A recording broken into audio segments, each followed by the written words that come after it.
Okay, I'm going to show you how to make a head for your stop motion animation puppet. You're going to have a dowel just so you can hold a place in the head here, and a little bit of tin foil. You're going to ball that up around the dowel. And then these two spots for the eyes, I like to just poke them and kind of wiggle them around, and then once I have a little bit of loose space, I kind of stick the eyes and press them in there till they just sit. They're not actually glued in or attached because I want to be able to turn them when the puppet moves. And these are just some beads. They're glass or ceramic beads work, and they've been painted with this kind of like modeling paint in a black enamel. Once I have these on here, I'm going to take a little bit of this Sculpey III, and I like to use this 3 because it's easier to use. If you're doing something more professional or more serious, you might want to have use like the Presto or some of the other things because it's harder to work with but holds details better. So I'm going to start to flatten this out. And my neck is going to come from the body. So when I put the head on, I don't want to make a neck. I want to make a chin and a jaw, but no neck. And don't worry if the eyes look a little crazy right now. Just kind of roll some pieces to hold them in place so they're not bouncing all over the table.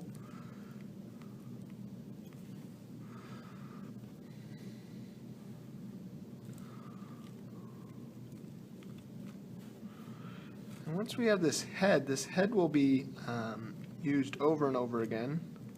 And since we're using Sculpey instead of the modeling clay, which I've used before, the Sculpey will hold its form. The modeling clay, the more you work with it, the more it breaks down. It makes it a little harder to use. And you can't paint it like you can paint the Sculpey, so that also makes it difficult.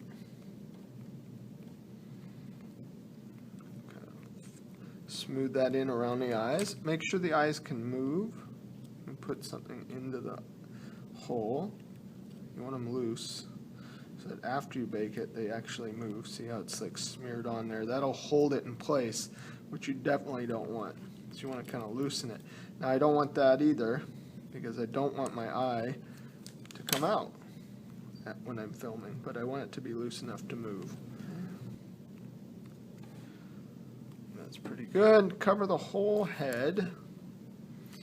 And at this point I might even take the neck out. I can kind of poke it back in before I fire it just to make sure the hole is still there.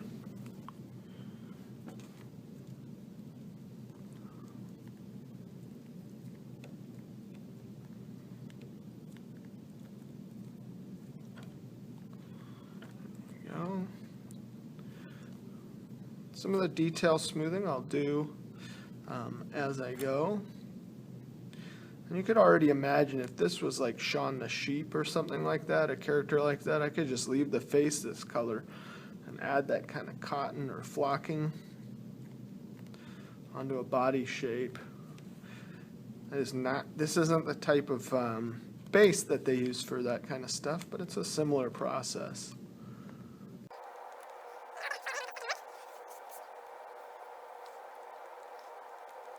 Kind of just use my hand to smooth it out as much as I can. And if when you're smoothing you start to uncover little bits of foil or places where you're not, it's too hard to smooth it out because there's like a sharp spot, just add more Sculpey on top. It'll kind of block it. You notice that out of the 4 bars in one pack, I've really only used 2. And not even 2 whole ones to cover the whole thing. Okay, so now I want to give it a little more room here on the eyes. Make sure the eyes have a nice space. And I'm going to do a little bit of an eyelid. Roll a coil here. And this is not going to, I'm not going to use this for any kind of expression. I'm going to use the eyebrows for expression. And I'm going to paint this. All my sculptures, I like to paint them darker than I want them and then dry brush them. So I used to use white Sculpey for this, but I now use black and then kind of skip that undercoating, that layer of sculpting, of painting, where I paint it darker. This way I am already dark and I don't have to paint it dark. I can just paint it the color I want it by dry brushing on top. And I'll show you in another demo what dry brushing looks like, how to use it, and how to make it work. Okay, I'm going to put another coil there on the bottom.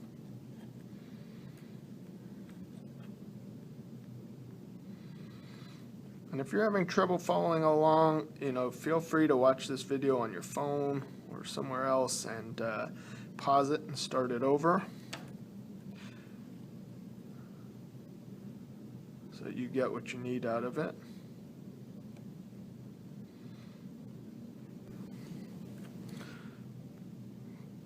Okay, now we just need to start to flesh out some of the other details of the face. We're going to use black clay or this dark gray clay the whole time, so we want to make sure that any detail we want, we've got it on there. So I'm going to give him kind of a silly nose. Now with Sculpey, anything long and thin can still get broken if you don't handle it carefully, and if these break while you're working on them, it can be a big pain because you got to match them and maybe start filming again. You have to watch out for that. So I'm going to kind of give him a silly nose, maybe like a Squidwardy kind of nose. I think I need a little more clay. I need enough to be able to blend it into the head, and I want to really exaggerate that nose. Smooth it on there. And I like to use this kind of like spoon tool when I do it. I think it's the best tool to use, but there are other tools you can use, and I believe that everybody's got like a tool that's their most comfortable. So if something else is working for you, use what works for you. You don't have to use the same kind of tool I use just because I used it.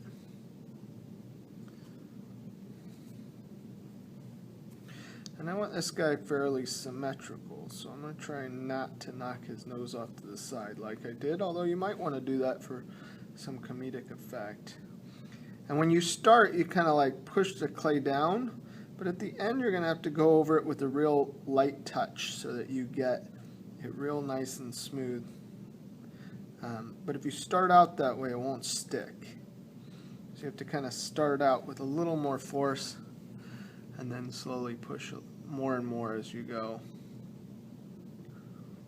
Tucking that in, tuck that in there.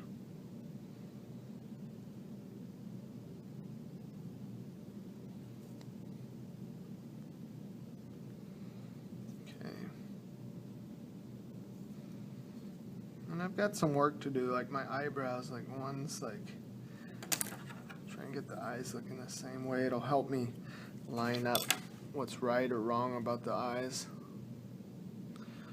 Just kind of work your sculpture till you get it how you think it looks right.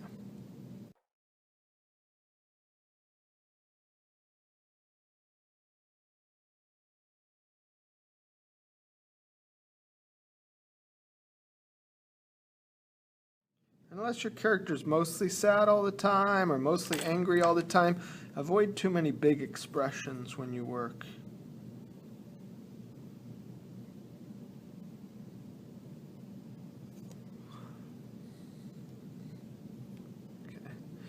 Now the mouse we're going to attach separately. This guy is not actually going to have any kind of mouth. Here, I'm just going to make sure that hole is still able to get in there. He's not going to actually have a mouth on this head. We're going to make a series of different mouths so that we can actually make him make sounds or change his expression just by changing his mouth and his eyebrows. Those are the most important things about a character. But I want to look at his chin. Is this the kind of guy I want? A slack chin, or do I want to make like a big chin and jaw shape here? It's up to us what we want to make. Hopefully you did some sketching ahead of time so you've got a plan.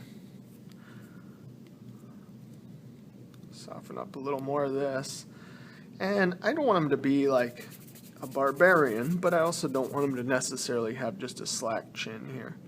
And this is a time where if I was going to make a beard, which it kind of looks like I am, but I'm not, I would make sure I make the beard out of this dark clay, and I would make sure that I texture it so it looks like hair, and that when I do that dry brushing I was talking about, it'll look the best.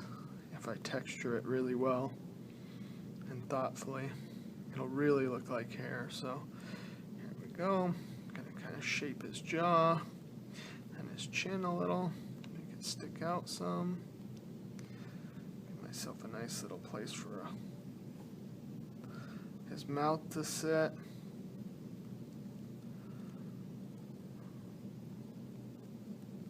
And by turning it, you kind of get the idea how that's his jaw. The jaw should always tuck in by the ear, and the ear goes from right on the side, from the eye to the nose. That's where your ears go, right in there.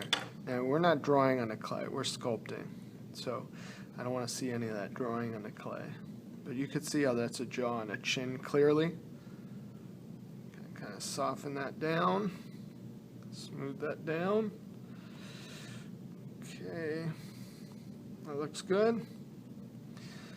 Definitely needs some more smoothing, but I'm going to kind of finish the ears and a couple other features, and then when I'm done, I'll go over the whole thing and try and smooth it.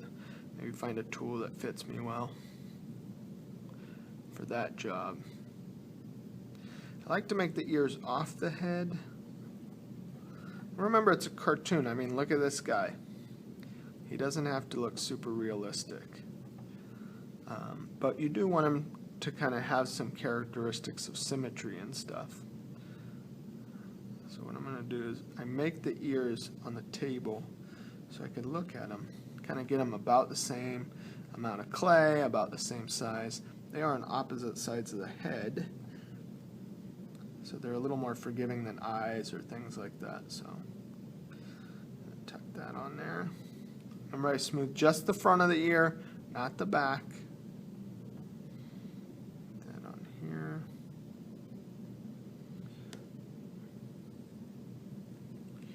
Make sure, look at it from the front, make sure it kind of lines up where you want it to. Okay. Again, they're stuck on the front, but on the backs they're kind of flapped up like our ears do.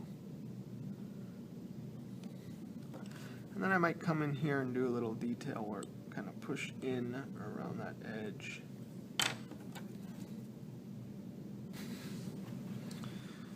Okay, still working on those ears, doing some modeling there. Trying to push some of that in, smooth it out. Nothing too crazy. And if you have a little bit of clay on your tools of a different color, you know, normally I would say make sure you clean it. But since most of this color is getting covered, and this is just kind of going to show through the cracks and a couple of spots, I wouldn't worry too much about it. It's not a bad idea to get in a practice to clean your tools before you use them.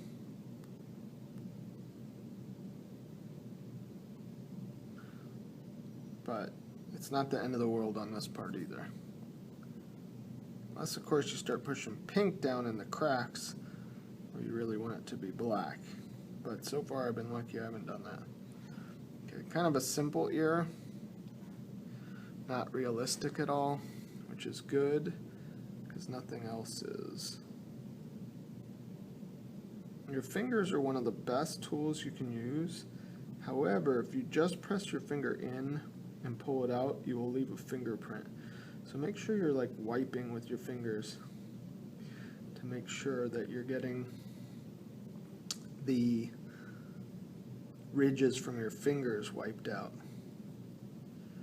So right now all these places I'm touching, I might be adding ridges. Now, making the hair out of Sculpey has pros and cons. The con being it won't ever move.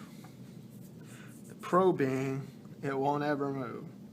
So if you don't want it to move, it's awesome. If you want it to kind of flow and move, it's terrible. But since this is just kind of a beginner entry thing, we're not going to try and make the hair move anyway. So we're going to use a Sculpey for the hair.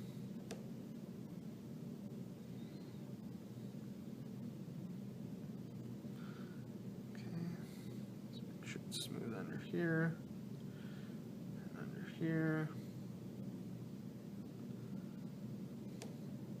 So I ended up with kind of a neck anyway. That's okay. I think because I ended up with a neck, I might just keep it that way and just kind of have a shirt collar or something that tucks up around. So now the hair, and I could give him any hair I want. I could give him a mohawk or a mullet or old man hair. A lot of my characters end up with old man hair. So I think I'm going to try something different.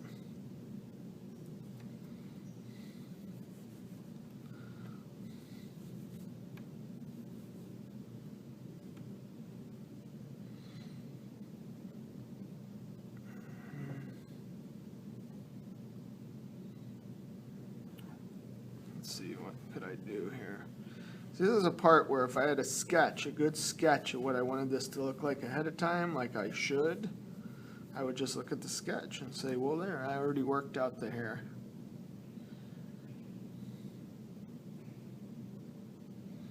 But since I don't, I'm going to kind of wing it a little bit. I'm going to think about how the hair might grow. And when you're doing hair, try not to cut the pieces. If I pull them, I will get like these pointed ends.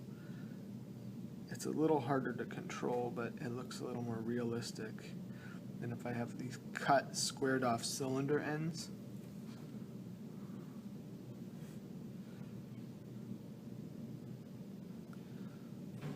Okay, I'm going to come down by a sideburn here. Remember, the hair goes around the ear, it does not avoid the ears. So many of my kids like to avoid the ears. But I'm just going to do some texture around down here where his hair might be short. So what I'm going to do is I'm going to just smear towards the back.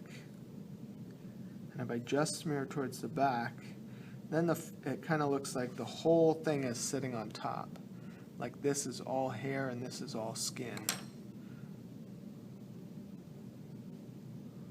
Okay, I got to fill in the whole top here. And down the side.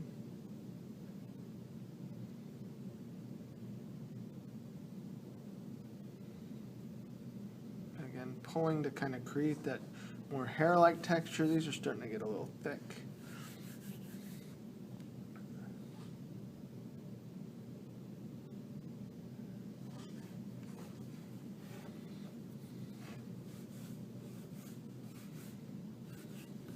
Sometimes these little pieces that kind of coil off are just the perfect size too, so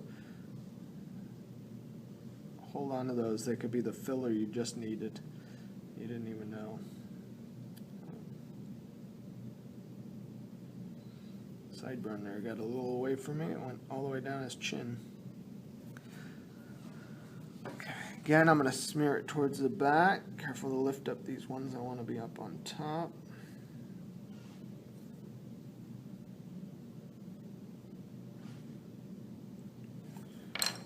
I'll leave that one up a little bit.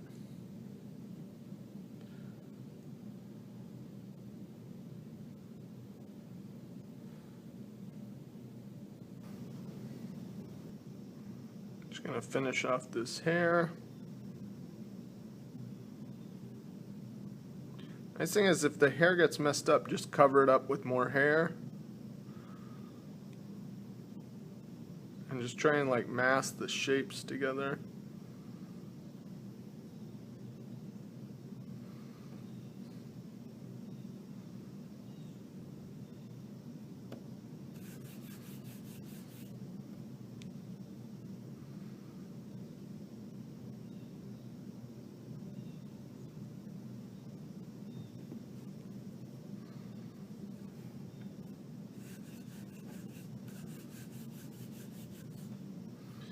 Okay, I need to show the hairline at the back here. Remember, instead of doing a whole sheet, just use one coil and then smear that coil in one direction, and it'll look like what's already there is part of a bigger sheet.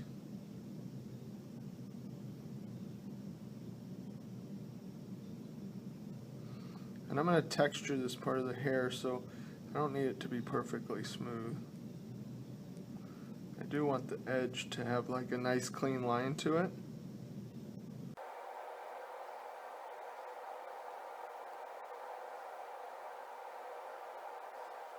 And try and be careful while you work that you're not making like you're not damaging other areas on accident.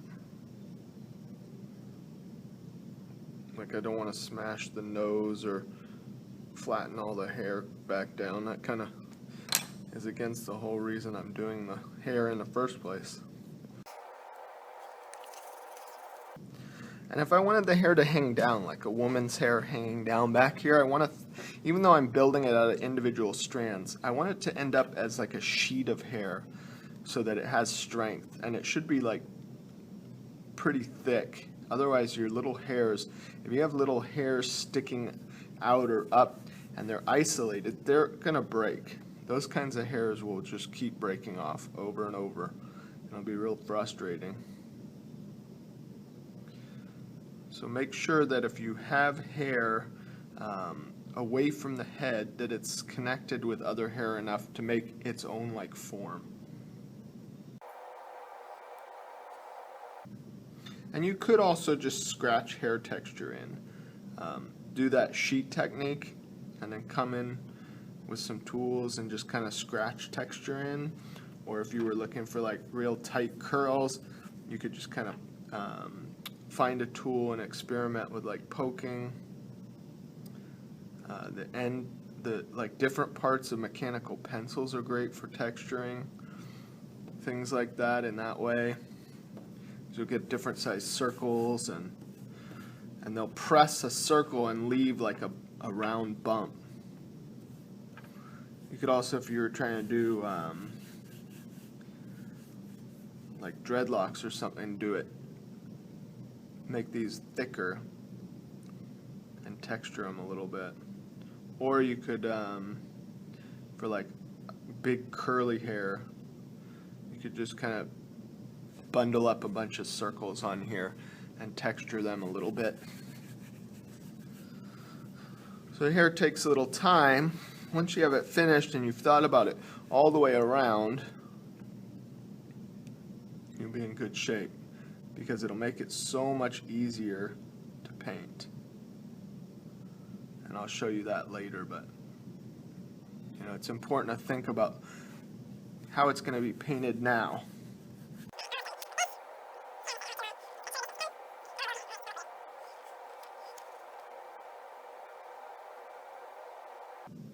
Okay, so I've kind of got the major hair outline. I could add some smaller ones up here to add more texture, but I kind of like it's a little more cartoony. You can see back here I added smaller ones. It's a little more texturized. Up here it's a little more cartoony. I'm going to kind of add this little hair texture down here. Make sure I hit the sideburn.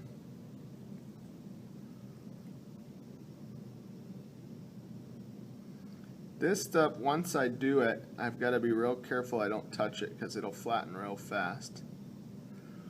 And after I texture across this whole surface, then I'm going to test the neck hole one more time, and then I'm going to bake it. And I bake this at 275 in the toaster oven for 5 minutes.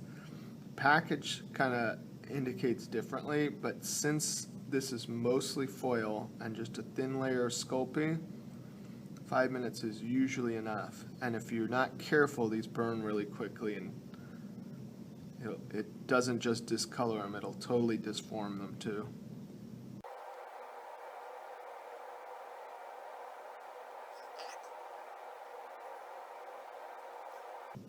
My favorite part about this is that it's, once I've finished this type, it's done.